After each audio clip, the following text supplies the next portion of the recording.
Welcome to Comic Toy Reviews. This is a review on the X-Men Omnibus, Jim Lee, Marc Silvestri, Whilce Portacio, Volume 1. This is basically Volume 1, and you can see the page count here, of the Jim Lee era X-Men books. Marvel has produced 2 omnibus editions containing the Jim Lee X-Men run. And this volume collects Uncanny X-men 244 to 269, X-Men Annual number 13, and Classic X-Men 39. You can see these are all the covers on the back on this volume.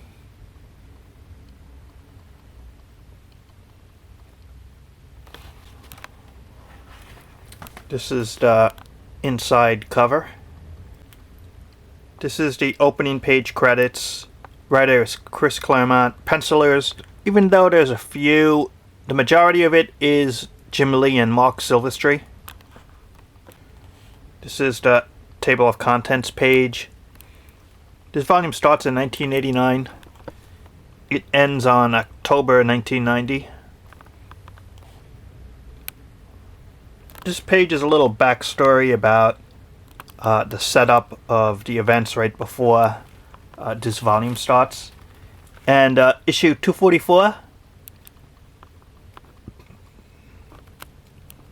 This is the first issue in the omnibus, and also the first introduction of Jubilee. If you know the X-Men, you know who that character is. There she is. Became a popular character in the early 90s in the books.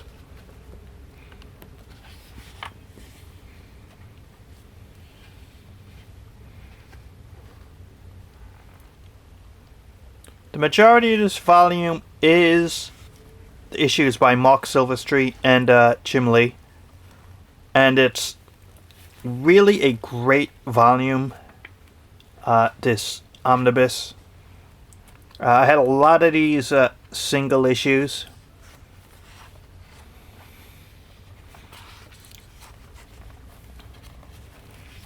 But it's just really cool to have that era in comics, late 80s, early 1990s, and that's when the X-Men books, for me, really were something special. That era of books, in my opinion only, is better than the current X-Men stuff now. The X-Men world now is very different in the 2010 plus era of X-Men and X-Men related books than they were in the 90s.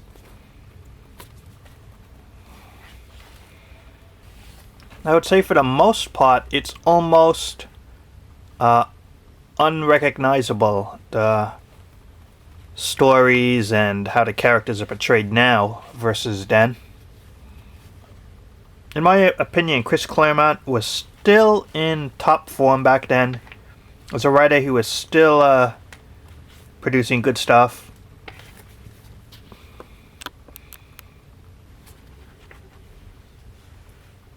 Yeah, Longshot was a part of the team.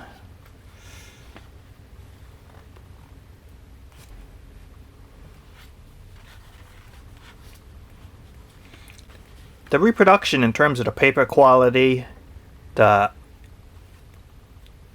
coloring, it's all been remastered. It all looks really good.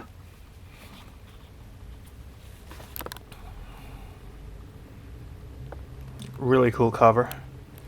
Master mold. This is also the era when the X-Men went through the Siege Perilous storyline, when they got changed around a bit.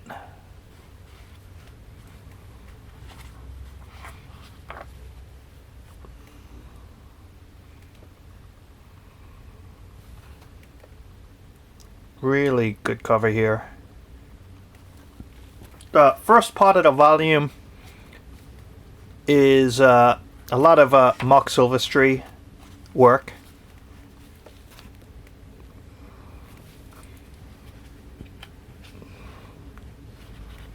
Then later on, it turns into the Jim Lee volume. And I think his first Uncanny X-Men work right here, Uncanny X-Men 248. And right on the first page, Wolverine.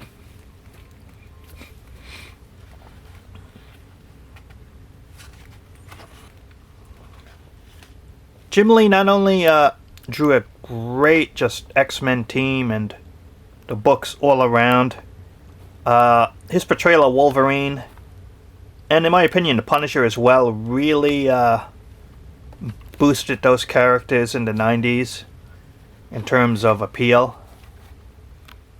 I mean, his art on those characters really just amazing stuff.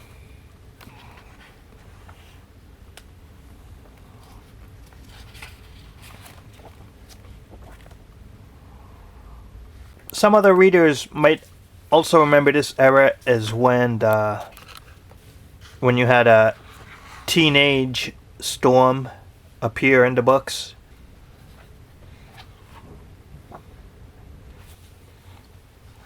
There's also some Savage Land stories here.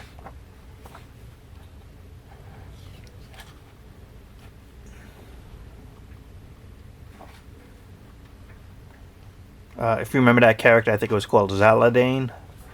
Not really in the books now.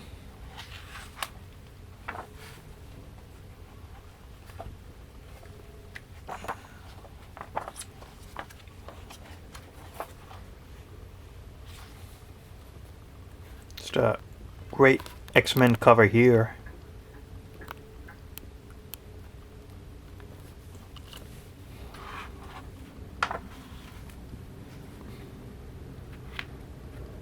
The Marc Silvestri run on Uncanny X-Men, that's one of the, I think, underestimated runs on the series.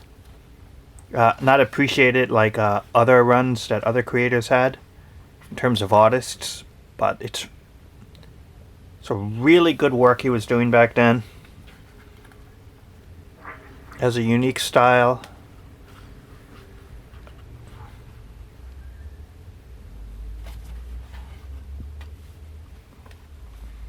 The X-Men were in top form.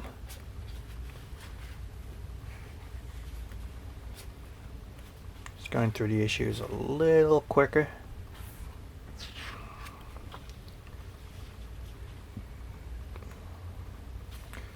You can see here this will be a teenage Storm appearing.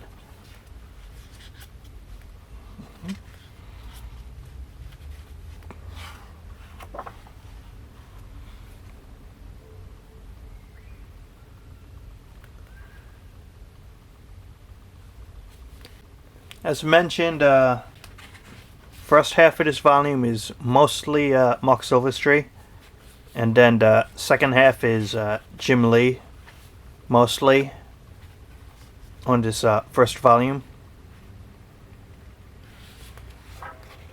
On the second volume, it's mostly Jim Lee and Whilce Portacio, and that will be another review. This issue 256, this introduces the Jim Lee designed Psylocke as the Asian assassin, and that Jim Lee look for the character has been around ever since. Has become the iconic look of the character of Psylocke.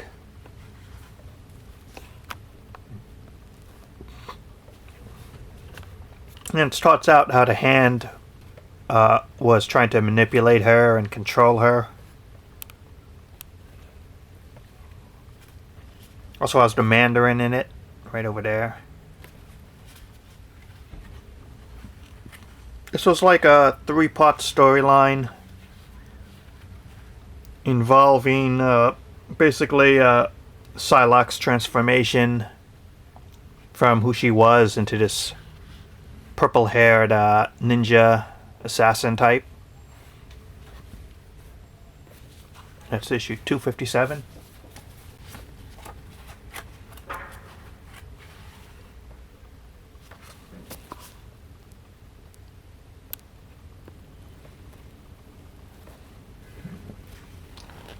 see about the second half of this volume. This is where the Jim Lee run really picks up in the book. And the first half was mostly Marc Silvestri with a couple of fill-in artists. But this is really the second half, the Jim Lee stuff I mentioned earlier.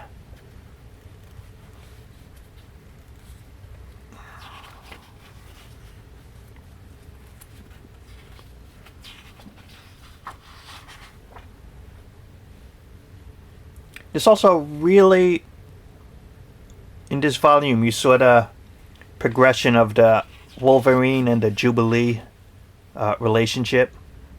Kind of like her mentor. And you can see Psylocke in her, what has become her standard look for the character. That costume has really lasted in the books.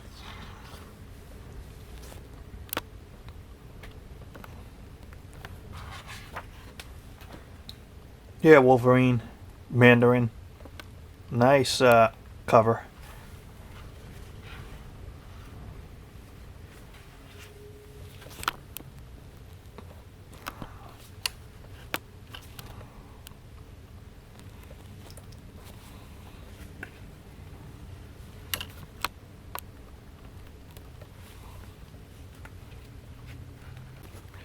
This volume also includes issue 266. That is the first appearance of Gambit, a character who's been a mainstay in the X-Men books ever since. It also has the really iconic X-Men 268, an iconic cover. It's a Captain America World War II crossing over with Wolverine. Really nice story and art in this issue. As a standalone comic, really stood out, this one.